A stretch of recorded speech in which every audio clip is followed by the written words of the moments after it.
Assalamualaikum warahmatullahi wabarakatuh. Innal hamdalillah Waalaikumsalam. nahmaduhu wa nasta'inuhu wa nastaghfiruh wa na'udzu billah min syururi anfusina wa sayyiati a'malina. May yahdihillahu fala mudhillalah wa may yudlil fala hadiyalah. Asyhadu an la ilaha illallah wahdahu la syarikalah wa asyhadu anna Muhammadan abduhu wa rasuluh sallallahu alaihi wa ala alihi wa sahbihi wa man tabi'ahum bi ihsan wa sallama taslima amma ba'd. Hadirin jemaah sekalian yang dimuliakan Allah, kembali kita mengkaji kitab kita Ushulul Iman karya Syekhul Islam Muhammad bin Abdul Wahhab rahimahullah ta'ala. Kita masih membahas keimanan kepada Allah Subhanahu wa ta'ala. Kita memasuki hadis yang ke-17. Qala al-mu'allifu rahimahullah wa lahu an Abi Hurairah radhiyallahu anhu marfu'an law ya'lamul mu'minu ma 'indallahi minal 'uqubati ma tami'a bi jannatihi ahadun walau ya'lamul kafiru ma 'indallahi minar rahmah ma qanata min jannatihi ahad. Al-hadits rawahu Muslim nomor 2755. Ya. Dari Abu Hurairah, semoga Allah meridainya, Nabi Shallallahu Alaihi Wasallam bersabda, seandainya seorang mukmin mengetahui akan kerasnya hukuman di sisi Allah Subhanahu wa taala, niscaya tidak ada seorang pun yang akan berharap surganya. Kalau seorang tahu betapa kerasnya siksa Allah, betapa kerasnya hukuman Allah Subhanahu wa taala. Sebaliknya, seandainya seorang kafir mengetahui betapa luasnya rahmat Allah Subhanahu wa taala, maka tidak ada seorang pun yang putus asa dari berharap surga Allah Subhanahu wa taala. Ya. Jemaah sekalian yang dimuliakan Allah, hadis ini menerangkan bahwa Allah Subhanahu wa taala sangat luas ampunannya, sekaligus Allah Subhanahu wa taala itu sangat keras hukumannya. Ya. Sampai-sampai dikatakan oleh Nabi Shallallahu alaihi wasallam, seandainya ada seorang mukmin yang tahu ya siksa Allah Subhanahu wa taala, sampai-sampai enggak ada yang berharap rahmat Allah Subhanahu wa taala. Ya. Tidak ada seorang pun yang berharap rahmat Allah Subhanahu wa taala. Kenapa? Melihat betapa dahsyatnya siksaan Allah Subhanahu wa taala. Baik. Begitu ngerinya siksaan Allah Subhanahu wa taala. Baik. Sampai-sampai kalau seperti ini siksanya, ya, mana ada orang yang akan masuk surga? Karena sangat keras sekali. Gitu. Sebegitunya kerasnya siksa Allah Subhanahu wa taala. Sebaliknya, Nabi Shallallahu alaihi wasallam menggambarkan seandainya kafir mengetahui ampunan dan rahmat Allah Subhanahu wa taala, maka tidak ada seorang pun yang putus asa untuk berharap rahmat dan kasih sayang Allah Subhanahu wa taala. Maka hadis ini menunjukkan pertama, ala sa'ati rahmatillahi tabaraka wa ta'ala, betapa luasnya rahmat Allah Subhanahu wa taala, sekaligus ala syiddati ghadabih, ya, betapa kerasnya murka Allah Subhanahu wa taala. Allahu akbar. Jemaah sekalian yang dimuliakan Allah,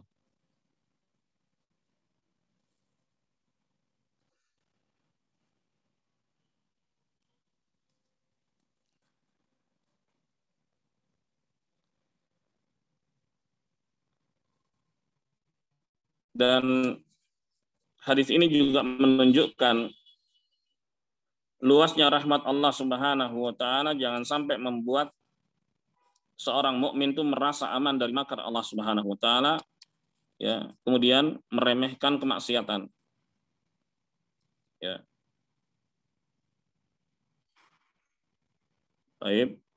Jadi jangan sampai seorang mukmin ketika mengetahui betapa luasnya rahmat Allah Subhanahu wa taala membuatnya merasa aman dari makar Allah, kemudian bergampangan dan meremehkan kemaksiatan. Ya udahlah, maksiat aja, ntar gampang kok, minta ampun. Jangan sampai seperti itu. Ya. Entar misalnya menunda-nunda, menunda taubat atau menunda berbuat baik, sementara dia sendiri nggak tahu kapan datang ajalnya. Allahul musta'an. Karena nggak ada jaminan seorang bisa panjang umur, nggak ada jaminan seorang bisa hidup besok. Ya.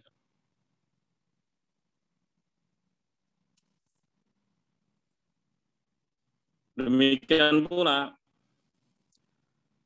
al-khauf min adabillah la yahmil abd alal qunuti min rahmatillah. Jangan sampai ketakutan terhadap siksa Allah Subhanahu wa taala membuat seorang itu akhirnya putus asa dari rahmat Allah Subhanahu wa taala. Fayatrukut taubah wal istighfar.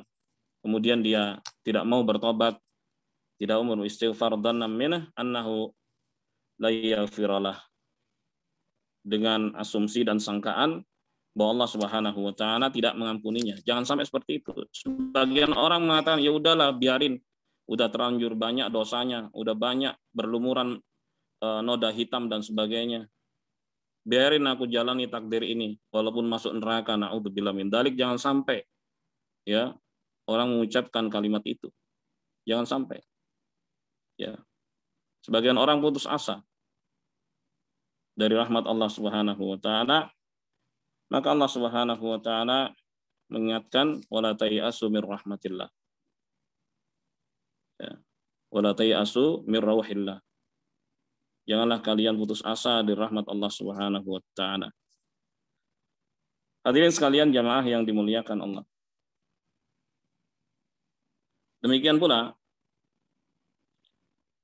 yang bagi alat doa wal wa'ad an la ya'tamidu ala ayatil wa'idi fahasib. Hendaknya juru dakwah atau penganjur kebaikan, penasehat dan sebagainya tidak hanya nakut-nakuti dengan ayat-ayat yang berisi tentang ancaman-ancaman Allah Subhanahu wa taala saja. Jangan begitu. Karena itu akan membuat ya lawan bicara, ya audiens atau pendengar ketakutan berlebihan. Baik. Wa alla yubalighu fi takhwifin nas. Jangan sampai berlebihan untuk nakut-nakuti manusia, menakut-nakuti manusia. Wa inna ma 'alaihim ayyubadiru ila fathi babir raja. Mestinya ya bersegera untuk membuka pintu harapan. Ya, selain ditakuti juga diberi harapan. Awas loh, ini siksa Allah keras. Akan tapi selama orang masih hidup, masih terbuka pintu tobat. Ayo segera bertobat, manfaatkan kesempatan untuk bertobat pada Allah Subhanahu wa taala. Jadi mestinya begitu. Al-jama' bainal khauf war raja. Baik, al-jama' bainal khauf war raja.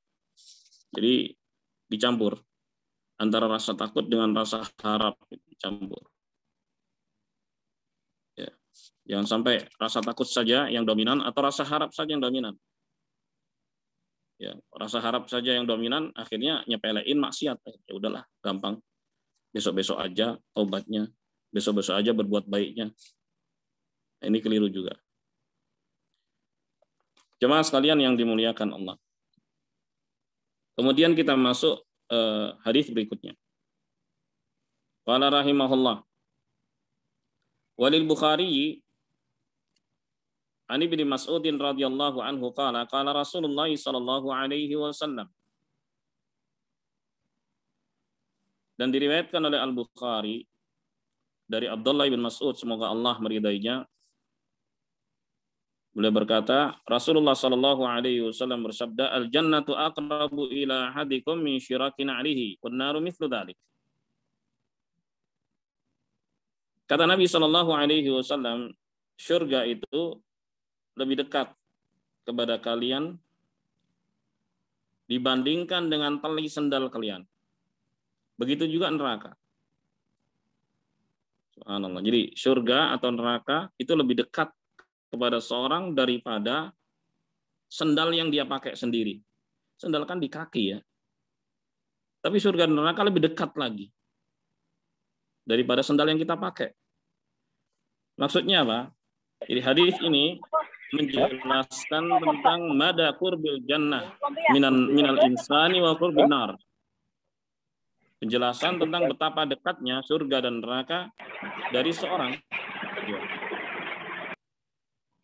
Baik. Kok bisa begitu? Iya, wadzalika annahu idza matal insanu wa kana salihan dakhala jannah. Sebab ketika seorang mati dalam keadaan baik, maka dia pasti masuk surga. Karena kematian itu kan cepat, tiba-tiba, nggak bisa diprediksi. Ya, kapan-kapannya, tiba-tiba aja. Sementara ya, seorang itu dinilai dari kondisi terakhir. Sebagaimana kata Nabi Shallallahu Alaihi Wasallam, innamal a'mal bil khawatim. Hanya saja amalan itu dilihat dari ujungnya. Bagaimana ujung hidup seorang di dunia, begitulah dia dinilai. Ya, ketika datang kematian, semua pasti akan mengatakan betapa cepatnya. Betapa cepatnya. Ya. Sebab itu Nabi Shallallahu Alaihi Wasallam dalam hadis ini menggambarkan betapa dekatnya surga dan neraka dari seorang, bahkan lebih dekat dibandingkan dengan sendalnya sendiri yang dipakai. Subhanallah. Jemaah sekalian yang dimuliakan Allah. Kalau tadi orang baik kemudian meninggal dunia dalam keadaan baik, masuk surga. Husnul khatimah. Sebagaimana dengan orang yang jelek? Waliyadzubillah. Datang ajalnya dalam keadaan buruk, ya masuk neraka dia. Su'ul khatimah. Wal maut qaribu minal insan. Kematian itu dekat. Dia mengintai manusia.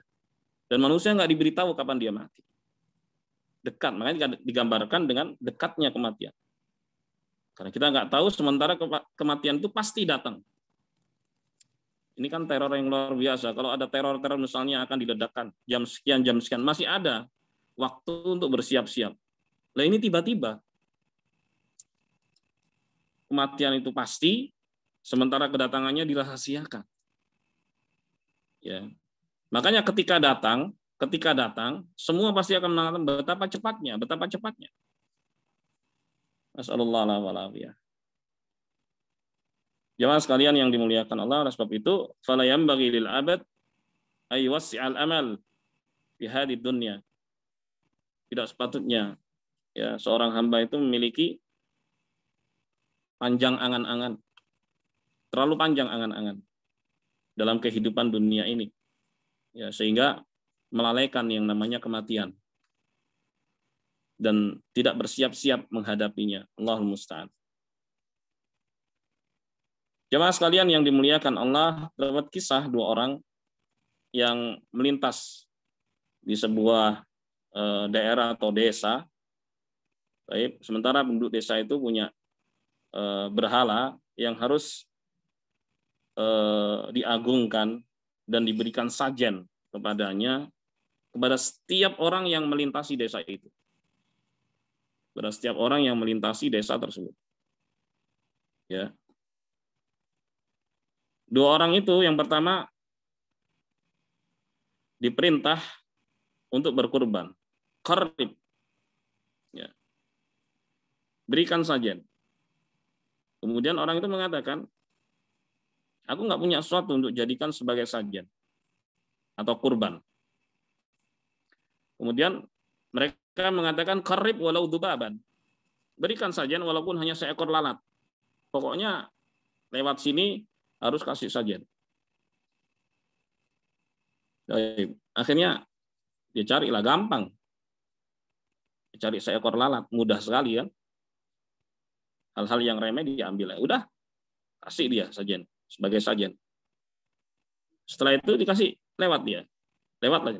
Datang ajalnya. Datang ajalnya. Berarti dia apa? Su'ul khatimah. Akhir hidupnya dalam keadaan buruk. Ya, dia melakukan penyekutuan kepada Allah Subhanahu wa taala.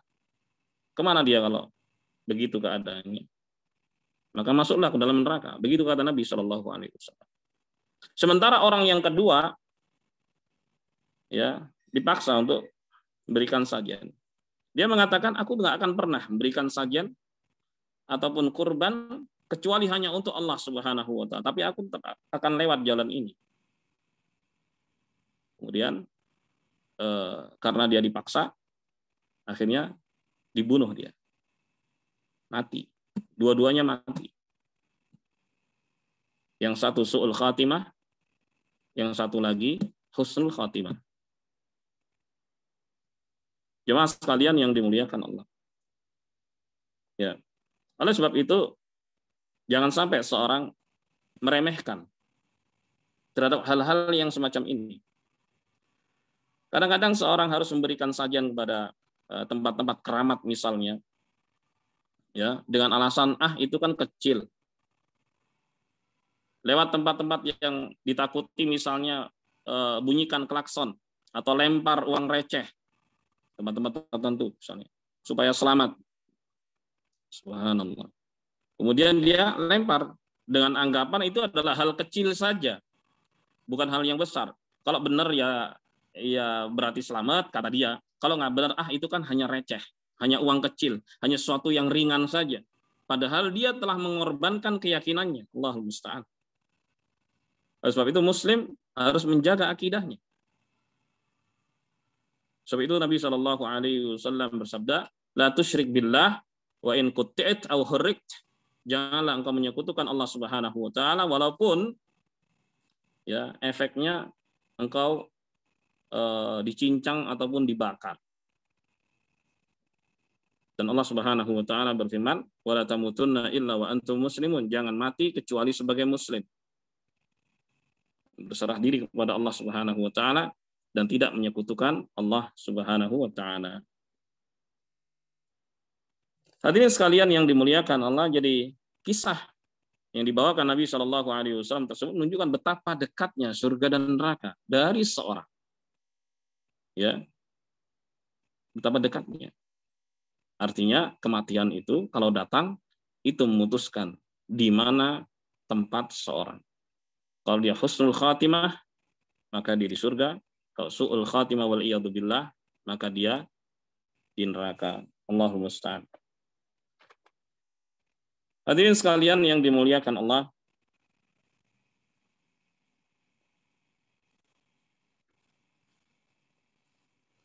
dan taubat kepada Allah Subhanahu wa taala diterima ketika hayat masih di anggota badan. Ya. Sebagaimana kata Nabi Shallallahu alaihi wasallam, innallaha yaqbalu taubatal 'abdi ma lam yugargir. Sungguhnya Allah Subhanahu wa taala menerima taubat hambanya selama belum sekarat. Selama nyawa belum sampai tenggorokan. Ya, gor-goroh itu di sini. Gitu. Tenggorokan. Baik. Sebagaimana juga dalam firman Allah Subhanahu wa taala, innamat taubatu 'alallahi lilladzina ya'maluna as-su' bijahalatin tsumma yatubuna min qarib. Hanya saja taubat itu diterima Allah Subhanahu wa taala bagi orang-orang yang berbuat kejelekan karena kebodohannya. Kebodohan itu bisa dua ya, kebodohan karena nggak tahu, kebodohan karena tahu. Maksudnya gimana kebodohan karena tahu? Ya, dia tahu salah tapi dia langgar, itu kan tindakan bodoh namanya. Yang satu, karena dia nggak tahu kalau itu adalah pelanggaran. Baik, ini yang pertama. Kemudian, tsumma yatubuna min qarib. Kemudian dia bertobat kepada Allah Subhanahu wa taala dalam waktu dekat. Dekat itu yang dimaksud adalah sebelum mati. Karena Allah Subhanahu wa taala masih memberikan toleransi kepada hambanya siapapun dia. Sampai batas yang namanya ajal. Kalau seorang bertobat pada Allah Subhanahu wa taala pasti akan diampuni oleh Allah Subhanahu wa taala. Faulaika yatubullahu alaihim. Maka mereka lah orang-orang yang diterima taubatnya oleh Allah Subhanahu wa taala, yang taubat sebelum mati. Sebab itu Firaun laknatullah alaih dia bertobat di akhir hayatnya. Seperti yang Allah sebutkan dalam Al-Qur'an. Akan tapi taubatnya nggak diterima. Kenapa? Karena sudah melewati tenggorokannya. Masih ada sisa kehidupan dari sini. Masih ada sisa kehidupan. Tapi kalau sudah lewat tenggorokan nggak bakalan diterima. Karena batasnya itu tenggorokan. Jadi sisa kehidupan ini hanyalah penyesalan aja. Hanyalah penyesalan. Kalau dia tobat, nggak akan diterima oleh Allah Subhanahu wa taala. Nas'alullah wal afiyah. Wa kana Allahu aliman hakiman. Ya, dan Allah Subhanahu wa taala Maha mengetahui lagi Maha bijaksana. Hadirin sekalian yang dimuliakan Allah, adapun orang yang terlalu panjang angan-angan kemudian dia menunda-nunda kebaikan dan taubat kepada Allah Subhanahu wa taala, berarti dia telah ditipu oleh setan. Karena setanlah yang berbuat itu. Ya, yang bisik-bisikkan itu. Baik, semua manusia menunda-nunda kebaikan, menunda-nunda taubat. Bisik-bisikkan terus. Entar. Kan Allah Maha luas rahmatnya. Allah Maha baik dan seterusnya. Bisik-bisikin. Jadi kalimatnya benar, kalimatu haqqin ya, yuradu bihal batil. Kalimat kebenaran tapi tujuannya adalah kebatilan. Itu tadi. Ya. Ketika output yang dihasilkan adalah apa? Keburukan. Dibisik-bisikan Allah Maha luas loh rahmatnya, Allah begini-begini, ntar aja taubatnya. Nah, itu dia. Itu kan penipuannya di situ. Allahul musta'an. Hadirin sekalian yang dimuliakan Allah. Sebab itu Allah Subhanahu wa taala juga berfirman, "Ya ayyuhal insan, ma gharraka bi rabbikal karim."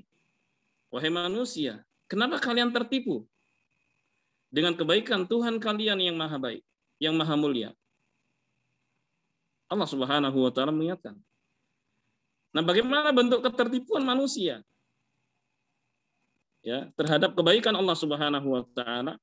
Ya karena ketika mereka mengetahui betapa luasnya rahmat Allah Subhanahu wa taala, justru membuat mereka menunda-nunda kebaikan dan menunda-nunda taubat kepada Allah Subhanahu wa taala. Itulah makna ketertipuan dan sebenarnya mereka ditipu oleh setan-setan tersebut. Allahumma musta'an. Jemaah sekalian yang dimuliakan Allah, apalagi Allah Subhanahu wa taala mengingatkan dalam surat Luqman ayat 34, "Wa ma tadri nafsum madza taksibu ghadan, wa ma tadri nafsum bi ayyi ardin tamut." Tidak ada satupun jiwa yang tahu apa yang akan dilakukan esok. Dan tidak ada satupun jiwa yang tahu di negeri mana dia akan meninggal dunia. Di bumi mana dia akan meninggal dunia. Jemaah sekalian yang dimuliakan Allah, hadis yang kita bahas ini juga menunjukkan al-hath ala taqwiyatil yakin bi qurbil jannati wan nar. Anjuran untuk menguatkan keyakinan akan dekatnya surga dan neraka dari seorang. Dan hadis ini juga menunjukkan al-hath 'alal mubadarati wal isra'i bil a'malis salihah wat taubah min al-a'malis sayyi'ah. Anjuran untuk bersegera beramal saleh dan bertobat dari amal-amal buruk. Ya. Hadis ini juga menunjukkan annan nar wal jannah yabda'ani min hin mautil insan. Bahwa surga dan neraka itu dimulai ketika seorang itu mati. Ya. Begitu orang kedatangan ajal, disitulah dimulai surga ditampakkan kepadanya dan dirasakan kepadanya. Kalau ia baik, dia akan mendapatkan angin surga, ya, dan dia lihat tempat duduknya di surga. Kalau dia jelek, ya ditampakkan kepadanya neraka dan tempat duduknya di neraka, dan dia juga merasakan hembusan neraka. Wal iyadu billah. Waliyadzubillah. Jemaah sekalian yang dimuliakan Allah, demikian ketika dia dimasukkan ke dalam liang lahat. Buka. taifatihi nasibu imma minal jannah wa imma minan nar. Maka dia dapat pemberian di depan, sebagian saja, nggak banyak. Makanya itu masuk kategori nikmat kubur atau adab kubur. Nikmat kubur seperti yang saya katakan tadi, ditampakkan pada duduknya di surga, dia merasakan hawa surga, kuburannya diluaskan sejauh mata memandang, ya, dan kuburannya, ya, itu seperti taman-taman surga, dan tidurnya seperti pengantin baru, seperti yang diberitakan oleh Nabi Shallallahu Alaihi Wasallam. Sementara orang yang kafir, munafik, dan ragu terhadap al-Islam, maka dia akan mendapatkan siksa kubur, tampakkan tempat duduknya di neraka, hembusannya sampai kepadanya, kemudian dia dihimpit oleh tanah sampai hancur tulang-tulang rusuknya, wal iyadzubillah. Begitulah berita yang disampaikan oleh Nabi Shallallahu Alaihi Wasallam dalam hadis-hadis yang sahih. Nah, jemaah sekalian yang dimuliakan Allah, itu tadi kandungan dari hadis yang ke-18. Baik.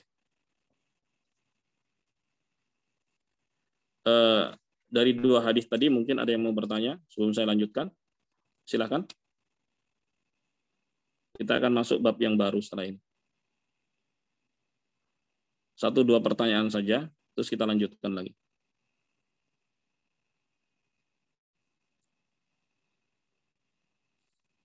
Ada yang tanya, jemaah? Baik, kalau nggak ada kita sambung lagi hadis yang ke-19. Silakan disimak.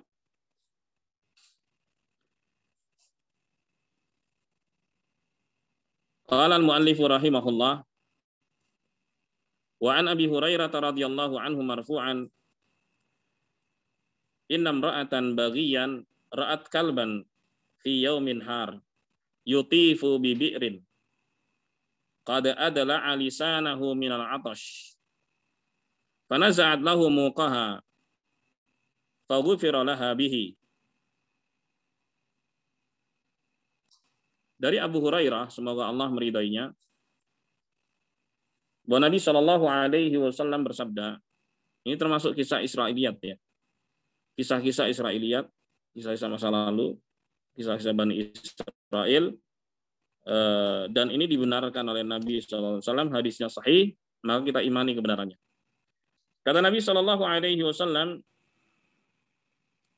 bahwa ada seorang wanita pelacur, ya, melihat seekor anjing di hari yang sangat panas, di hari yang sangat panas, ya. Dia mengelilingi sebuah sumur dan dia julurkan lidahnya karena kehausan. Dia julurkan lidahnya karena kehausan. Melihat itu, kemudian dia lepas sepatunya. Kemudian dia ambil air di dalam sumur itu, kemudian diminumkan kepada anjing tersebut. Karena perbuatan itu, dosa-dosanya diampuni oleh Allah Subhanahu wa Ta'ala. Allahu Akbar. Jemaah sekalian yang dimuliakan Allah, hadis ini sahih diriwayatkan Al-Bukhari dan Muslim, di mana Nabi Shallallahu Alaihi Wasallam, ya, terkadang berbicara tentang kisah Bani Israel, ya, orang-orang sebelum kita dahulu. Di dalamnya terdapat pelajaran-pelajaran yang bisa kita ambil. Ya. Di antara pelajaran tersebut, bahwa ada seorang wanita berzina, dia, dan zina itu jelas dosa besar, perbuatan yang keji. Suatu hari melihat seekor anjing yang kehausan. Karena kasihan, kemudian dia ambil air dan dia kasih minum itu anjing. Dan riwayat yang lain sebutkan ya'kulus sara minal atash, anjing itu memakan bebatuan karena kehausan. Karena di dalam batu itu kan masih ada sisa-sisa air pagi, di embun pagi kan begitu. Ketika terik kan masih ada sedikit. Jadi dia makan kerikil-kerikil itu untuk diserap-serap, isep-isep air yang ada di dalamnya itu. Karena kehausan. Gitu. Karena kasihan, maka dia copot sepatunya untuk ambil air dan dia berikan minum kepada anjing tersebut. Kita tahu anjing itu kan binatang najis. anjing itu binatang najis. Tapi walaupun begitu, tidak seorang berbuat baik kepada anjing sekalipun yang merupakan binatang najis, Allah Subhanahu wa taala ganjar dengan kebaikan. Allahu Akbar. Tapi bukan berarti ya nggak apa-apa lah jadi pelacur, yang penting kasih minum anjing kemudian masuk surga. Nggak begitu cara berpikirnya jamaah yang dimuliakan Allah. Karena masuk surga itu pasti orang yang beriman kepada Allah Subhanahu wa taala. Pasti orang yang beriman kepada Allah Subhanahu wa taala. Dan bisa jadi ini orang bertobat di akhir hayatnya. Ini kan potongan kisah yang dibawakan Nabi Shallallahu alaihi wasallam. Sementara syarat-syarat masuk surga jelas. Dia orang tidak menyekutukan Allah Subhanahu wa taala, bertauhid, itu pasti. Ya. Hadis ini memiliki faedah yang besar, di antaranya adalah fadlu ihsan ilal bahaim, keutamaan berbuat baik kepada binatang sekalipun. Wa annahu yajib 'alal insan ayuhsin ilaiha bi ta'amiha wa saqiha, taqdim ma tahtaju ilaih. Wajib bagi seorang untuk berbuat baik kepadanya, memberikan makan, minum, dan apa yang dia butuhkan. Dalam hadis ini juga terdapat keutamaan fadlu saqil ma' lil atshan. Ya, anjuran berbagi air kepada orang yang kehausan. Dan Nabi Shallallahu alaihi wasallam pernah bersabda dalam hadis yang lain, in ayyuma mu'minin saqa mu'minan syarbatan ala dhama'in saqahu Allahu yaumal qiyamah minar rahiqil makhtum. Siapapun mukmin yang berbagi minuman kepada sesama karena kehausan saudaranya, maka Allah Subhanahu wa taala akan berikan minuman di hari kiamat dari ar-rahiqil makhtum. Mas, luar biasa. Ya, minuman yang sangat lezat di surga. Ya, demikian pula ngasih minum binatang. Baik.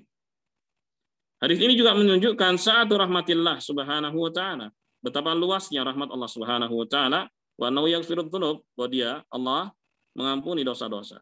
Walau kanat kabair duna syirk. Walaupun dosa besar itu ya seperti zina, mencuri dan sebagainya, selama di bawah kesyirikan. Allah Subhanahu wa taala berfirman dalam surat An-Nisa ayat 48, "Innallaha la yaghfiru ay yushraka bih wa yaghfiru ma duna dzalika liman yasha." Sungguhnya Allah Subhanahu wa taala tidak mengampuni dosa syirik, dan Allah Subhanahu wa taala mengampuni dosa selain syirik bagi siapa saja yang dikehendaki. Ini dia. Bagi siapa saja yang dikehendaki. Yang pasti dosa selain syirik. Ya. Itu di bawah kehendak Allah. Bisa saja Allah Subhanahu wa taala ampuni dia, bisa saja dia dimasukkan ke dalam neraka tapi bersifat sementara untuk kemudian dia dimasukkan ke dalam surga. Jadi syaratnya dia harus bertauhid dan tidak menyekutukan Allah Subhanahu wa taala. Syarat untuk masuk surga. Tapi kalau orang itu musyrik, kafir, ingkar kepada Allah Subhanahu wa taala, maka kekal di neraka kalau dia enggak tobat. La ilaha illallah Muhammad Rasulullah. Hadirin sekalian yang dimuliakan Allah. Dalam hadis ini juga, annal hasanat yudhibna sayyi'at. Ya, menunjukkan bahwa kebaikan-kebaikan itu bisa menghapus keburukan. Jadi kalau seorang berbuat buruk, maka iringi dengan kebaikan. Ya, wa atbi'is sayyi'atal hasanata tamhuha. Iringilah perbuatan buruk dengan kebaikan. Niscaya kebaikan itu akan menghilangkan keburukan. Ya, sebagaimana juga firman Allah Subhanahu wa taala, innal hasanat yudhibna sayyi'at.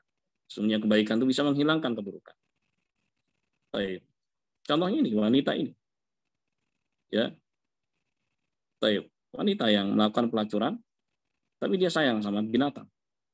Ya. Sayang sama binatang. Dengan sebab itu dia mendapatkan ampunan dari Allah Subhanahu wa taala.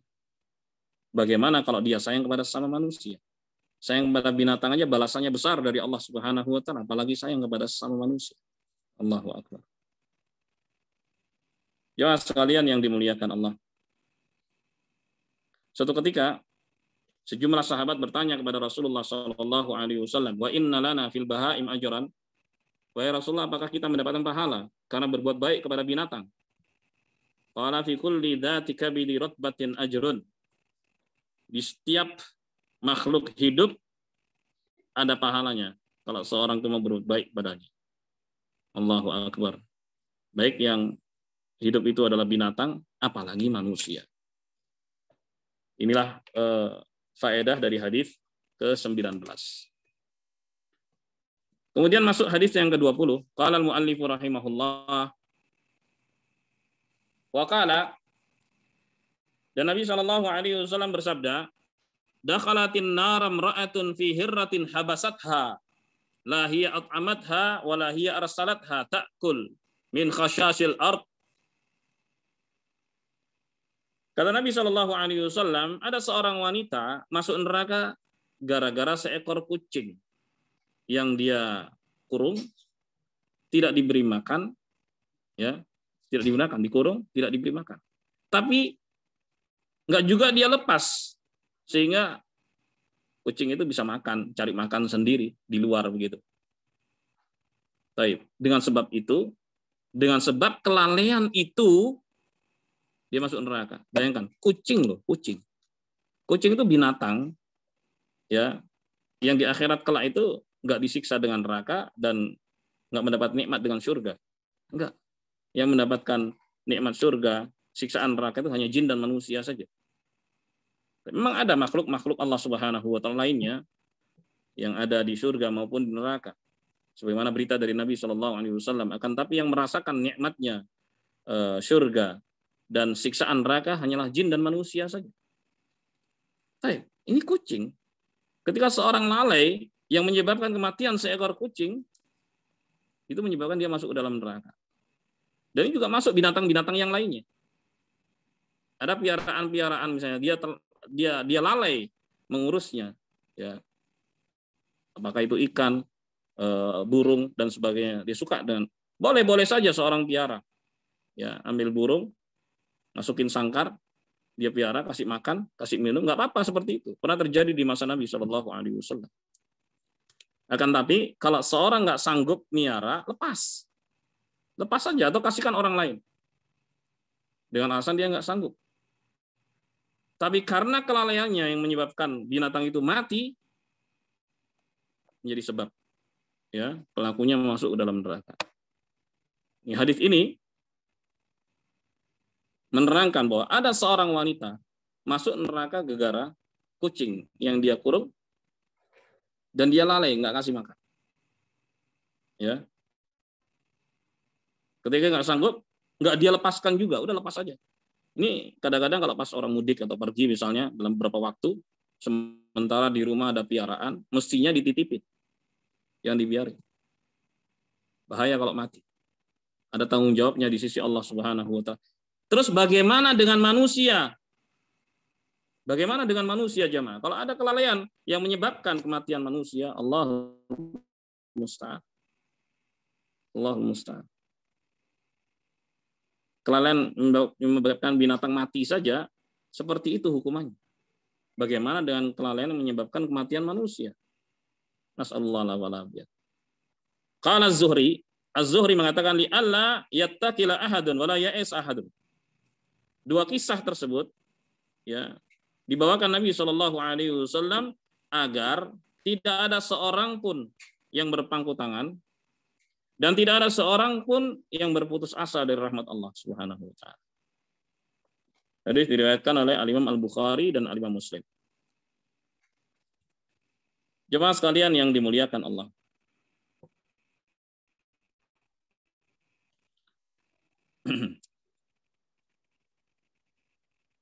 Hadis ini menunjukkan yajuzu habsul bahaim bisyarat ayu ammina laha ma yubqiha ala qaidil hayah minal ma'kal wal masyrab. Bolehnya seorang untuk piara binatang piaraan dengan syarat dia harus jamin makanan dan minumannya. Ya. Kalau tidak, maka lepaskan saja atau serahkan kepada orang lain yang mampu untuk memeliharanya. Kalau dia nggak sanggup tapi dia biarkan binatang itu terlantar kemudian sampai mati, maka itu bisa menyebabkan seorang masuk ke dalam neraka. Waliyadzubillah. Waliyadzubillah. Di sisi itu, hadis ini juga menunjukkan ala annal muslim la yaqnatu min rahmatillah mahma balagat dunubuh. Bahwa seorang muslim nggak boleh putus asa dari rahmat Allah Subhanahu wa taala. Betapa besar dosanya. Contohnya tadi wanita pelacur tadi. Dia masih berbuat baik. Masih berbuat baik. Baik. Fa idza tab ila Allah, taballahu alaihi. Kalau dia bertobat kepada Allah dari dosa-dosanya, syarat tobat ya, maka Allah Subhanahu wa taala akan terima tobat. Akan terima tobat. Baik. Tapi sebaliknya juga nggak boleh seorang meremehkan maksiat. Walaupun itu hanya kepada binatang loh. Ya, penelantaran kepada binatang itu kemaksiatan. Bahkan Nabi menyebut gara-gara itu ada seorang wanita masuk ke dalam neraka. Allahul musta'an. Hadirin sekalian yang dimuliakan Allah, ya. Itu tadi hadis ke-20 ya 19 dan 20 yang berisi anjuran untuk berbuat baik kepada sesama makhluk walaupun itu binatang. Baik. Ya, sekarang kita jawab pertanyaan-pertanyaan yang masuk. Ada 4 pertanyaan sepertinya. Silakan dibacakan Pak Ahmad. Baik Ustadz, saya akan bacakan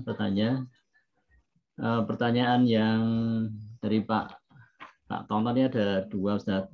Yang pertama adalah terkait dengan pernyataan keburukan iringi dengan kebaikan, apakah berlaku juga dengan niat taubat untuk zina yang sudah dilakukan? Ataukah harus dengan pernyataan, misalnya saya taubat khusus untuk zina tertentu? Bagaimana sebaiknya Ustadz? Baik, ini pertanyaan bagus ya. Jamaah sekalian yang dimuliakan Allah. Jadi ada dosa kesyirikan, ada dosa besar. Dosa kesyirikan dosa yang paling besar ya. Ada dosa besar seperti berzina, mencuri dan sebagainya. Kalau dua-duanya ini belum sempat seorang bertobat darinya. Yang satu musyrik, belum sempat bertobat. Yang satu pelaku dosa besar tapi nggak musyrik, belum sempat taubat juga. Oke. Ya. Baik. Yang pertama, ini kekal di neraka. Yang kedua, walaupun dia belum sempat taubat, ya, maka dia di bawah kehendak Allah Subhanahu wa taala. Bisa saja. Ini walaupun dia belum tobat loh ya. Bisa saja dia diampuni oleh Allah Subhanahu wa taala. Bisa saja dia dihukum oleh Allah di neraka tapi bersifat sementara. Tapi ujungnya dia akan dimasukkan ke dalam surga. Oleh sebab itu, ada di antara penduduk surga yang disebut al-jahannamiyun, mantan penduduk jahanam. Mantan penduduk jahanam ini adalah penduduk surga terakhir. Setelah itu udah nggak ada lagi ya. Yang masuk surga sudah masuk surga, yang masuk neraka, masuk neraka. Baik, kemudian didatangkanlah kematian dalam bentuk domba, lalu disembelih. Ya, sehingga tidak ada lagi yang namanya kematian. Yang tersisa hanyalah kekekalan. Kemudian dikatakan, ya ahlal jannah khuludun fala maut. Wahai penduduk surga, kekekalan. Tidak ada lagi kematian.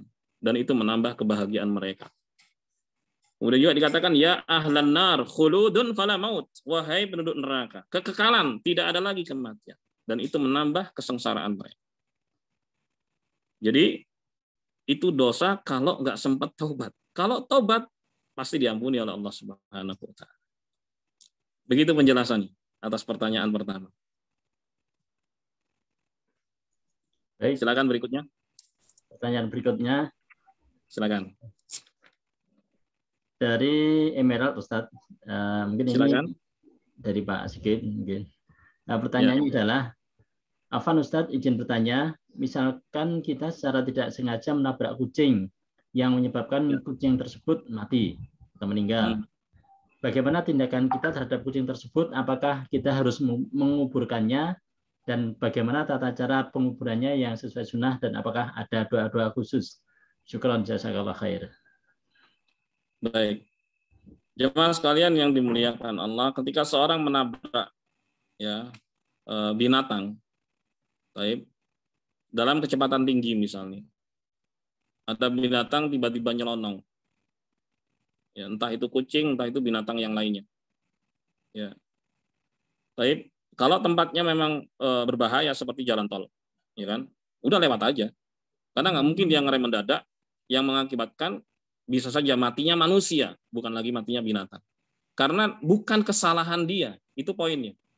Nggak ada kesengajaan di situ.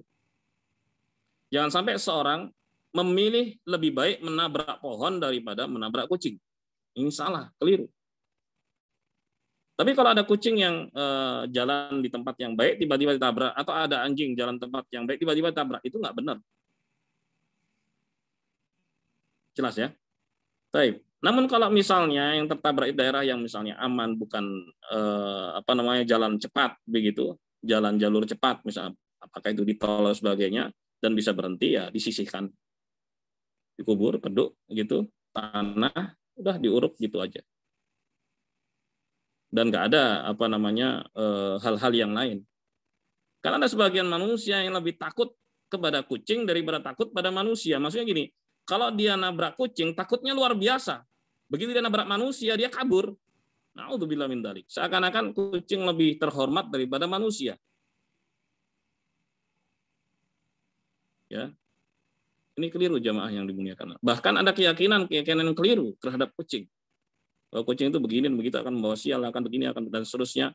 Sehingga harus berikan sajen. Ini sudah syirik kalau begitu. Jelas ya? Demikian. Pertanyaan berikutnya, silakan. Baik Ustadz, pertanyaan berikutnya dari Mas Ridwan. Ini masih terkait dengan kucing juga Ustadz. Assalamualaikum Ustadz, izin bertanya. Waalaikumsalam. Kalau yang tidak sengaja membunuh anak kucing bagaimana Ustadz? Ketika bersih rumah dan angkat kursi, saya tidak tahu bahwa di bawah kursi tersebut ada anak kucing. Ya, ya kalau nggak sengaja nggak apa-apa. Ya segera dikuburkan saja anak kucing yang mati tersebut, yang terbunuh karena tidak sengaja. Itu nggak ada kesengajaan. Baik. Berikutnya.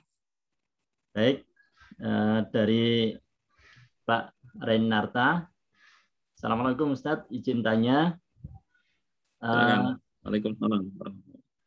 Kalau saat proses kematian manusia akan diperlihatkan tempat yang akan diberikan Allah, misalnya diperlihatkan surga. Apakah sudah pasti masuk surga? Kan setelah alam barzah masih ada yaumul hisab yang masih menimbang amal baik buruk manusia dan penentuan manusia masuk neraka atau masuk surga atau neraka. Mohon jawabannya Ustaz. Baik, pertanyaan bagus sekali. Apakah seorang mendapatkan nikmat kubur itu ada kepastian dia penduduk surga, ataukah sebaliknya seorang mendapatkan azab kubur itu menjadi kepastian bahwa dia penduduk neraka? Baik. Kalau dia muslim, jamaah sekalian yang dimuliakan, dan dia baik, saleh, taat pada Allah Subhanahu wa taala, ya, ditampakkan kepadanya surga dan tempat duduknya di surga, itu tanda baik baginya. Itu berita dari Nabi Shallallahu alaihi wasallam. Ya, itu tanda baik baginya dan itu membahagiakannya. Membahagiakannya walaupun masih ada proses-proses penghisaban. Walaupun ada proses-proses penghisaban. Baik. Ini juga termasuk berita gaib kan tentang nikmat kubur maupun azab kubur, berita gaib. Belum pernah ada orang yang mencoba sama sekali. Mencoba kemudian balik lagi ke dunia kan nggak ada. Ini berita dari Nabi Shallallahu alaihi wasallam. Artinya kalau seorang mendapatkan anugerah berupa nikmat kubur, itu tanda baik baginya. Insya Allah dia akan masuk dalam surga. Tapi ketika dia mendapatkan adab kubur, wal iyadzubillah, ya wal iyadzubillah, maka berikutnya akan lebih buruk lagi, wal iyadzubillah. Karena di ujung hadis ketika Nabi Shallallahu alaihi wasallam menceritakan orang yang baik tersebut, ya, dia minta izin pada Allah Subhanahu wa taala untuk menemui keluarganya. Itu keluarganya di surga. Kemudian dikatakan kepadanya, tidurlah. Maka tidurnya dia seperti pengantin baru. Ya. Dan dia mengatakan, ya Rabb aqimis sa'ah.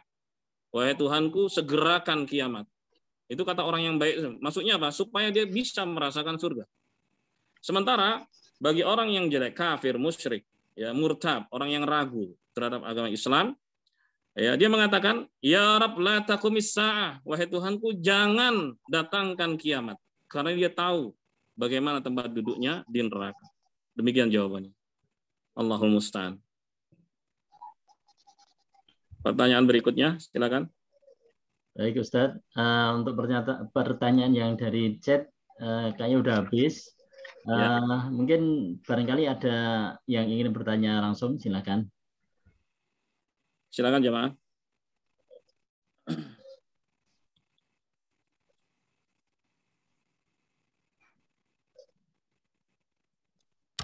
Assalamualaikum, terima kasih. Waalaikumsalam warahmatullahi wabarakatuh. Silakan.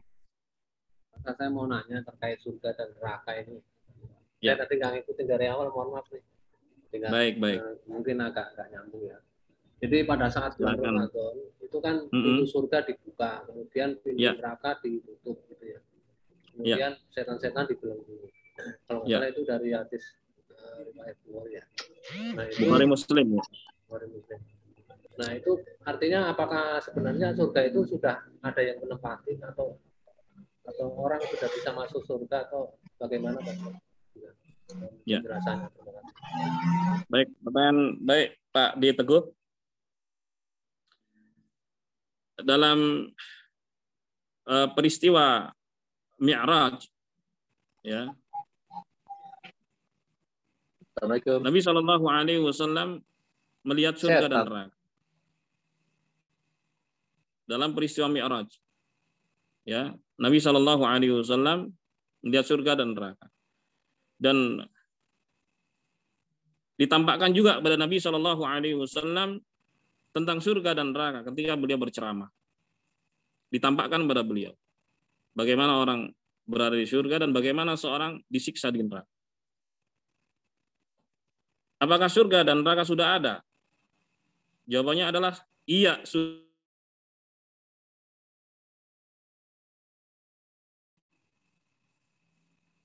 Ya. Sebagaimana firman Allah Subhanahu wa taala tentang jannah, uiddat lil muttaqin. Disiapkan, surga itu disiapkan untuk orang-orang yang bertakwa. Sebaliknya, ya, Allah Subhanahu wa taala berfirman tentang neraka, uiddat lil kafirin. Sudah disiapkan untuk orang-orang kafir. Ya. Jadi surga dan neraka itu sudah diciptakan oleh Allah Subhanahu wa taala. Kalau ditanya apakah sudah ada penduduknya, yang ditampakkan kepada Nabi Shallallahu Alaihi Wasallam begitu. Yang ditampakkan kepada Nabi Shallallahu Alaihi Wasallam begitu. Bahkan Nabi mengatakan, aku melihat ke dalam surga. Fara'aitu aktsara ahliha ad-du'afa wal masakin. Atau kama qala sallallahu alaihi wasallam. Aku melihat mayoritas penduduk surga adalah orang-orang yang lemah dan orang-orang miskin. Tala'tu fin nar fara'aitu aktsara ahlihan nisa. Aku melihat ke neraka dan aku dapati mayoritas penduduknya adalah wanita. Kemudian Nabi Shallallahu Alaihi Wasallam berpesan kepada kaum wanita saat itu, tasaddaqna, bersedekahlah kalian, bersedekah dalam momen salat Id. Ya. Kemudian salah sahabat bertanya, ayakfurna billah, apakah mereka kufur kepada Allah sehingga menjadi mayoritas penduduk neraka, wahai Rasulullah? Kemudian Rasulullah mengatakan, tukthirnal la'na wa takfurnal ashir. Sebabnya karena kalian banyak memaki, mengumpat, ya, mencaci, baik, dan alasan yang kedua, kalian mengingkari kebaikan suami-suami kalian masing-masing. Dua sebab itulah yang menjadikan kaum wanita menjadi penduduk neraka yang paling banyak. Untuk itu Nabi SAW menganjurkan kepada kaum wanita untuk banyak bersedekah. Sedekah. Mumpung belum mati, mumpung masih hidup. Ya. Itu membantunya, ya, untuk bisa membuat dirinya menjadi baik. Tasaddaqna tasaddaq. Nah, berdasarkan dalil-dalil ini semuanya menunjukkan bahwa surga dan neraka sudah ada dan ditampakkan kepada Nabi Shallallahu Alaihi Wasallam tentang penduduknya. Wallahu a'lam bishawab. Demikian jawabannya. Semoga bermanfaat. Pak Ustadz, ini maaf, saya soalnya juga pernah mendengar itu katanya yang menempatin pertama kali itu adalah Rasulullah SAW ya, masuk ke surga itu. Nah, kalau itu berarti sudah ada penduduknya gitu, atau artinya sudah ada orang yang sudah pernah masuk, atau gimana Pak Ustadz? Sudah pernah masuk surga gitu, atau itu sekedar apa istilahnya gambaran yang akan datang gitu Pak Ustadz? Ya, pertanyaan bagus sekali. Ya betul bahwa Nabi Shallallahu Alaihi Wasallam adalah orang pertama yang masuk surga. Dalam hadis yang sahih, ya Rasulullah Shallallahu Alaihi Wasallam bersabda, "Ati babal jannah fa'astaftih."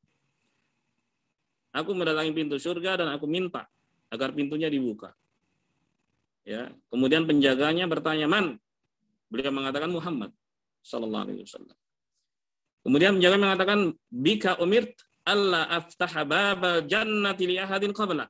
Karenamu aku diperintah untuk tidak membuka pintu surga kepada siapapun sebelum engkau.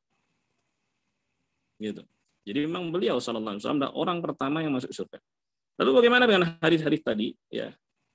Hadis-hadis tadi menunjukkan itu ditampakkan kepada Nabi sallallahu alaihi wasallam. Dan itu mudah bagi Allah Subhanahu wa taala. Ya.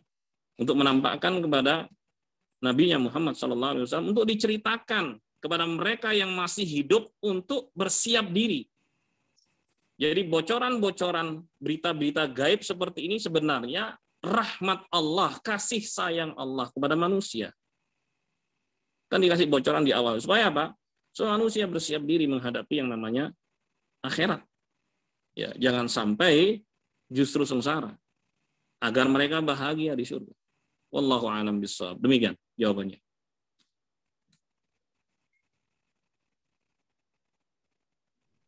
Demikian Pak Teguh. Iya. Baiklah, sampai di sini kajian kita pada sore hari ini. Demikian Pak Rahmat. Baik Ustadz atas pemaparan materinya. Mungkin kita cukupkan aja Ustadz ya kajian malam pada sore hari ini. Kami ucapkan terima kasih pada Ustadz Yahya yang telah menyampaikan materinya dan juga Bapak Ibu sekalian yang telah hadir di kajian pada sore hari ini. Baik Ustadz, kita tutup aja Ustadz dengan silakan Ustadz. Baik, terima kasih atas segala perhatiannya, mohon maaf atas kekurangannya. Semoga Allah selalu memberikan taufik hidayah pada kita semua dan menyelamatkan kita di dunia maupun di akhirat kelak. Amin ya rabbal alamin. Kita akhiri subhanakallahumma wabihamdik asyhadu an la ilaha illa anta astaghfiruka wa atubu ilaik. Assalamualaikum warahmatullahi wabarakatuh. Waalaikumsalam warahmatullahi wabarakatuh. Jazakallahu khairan.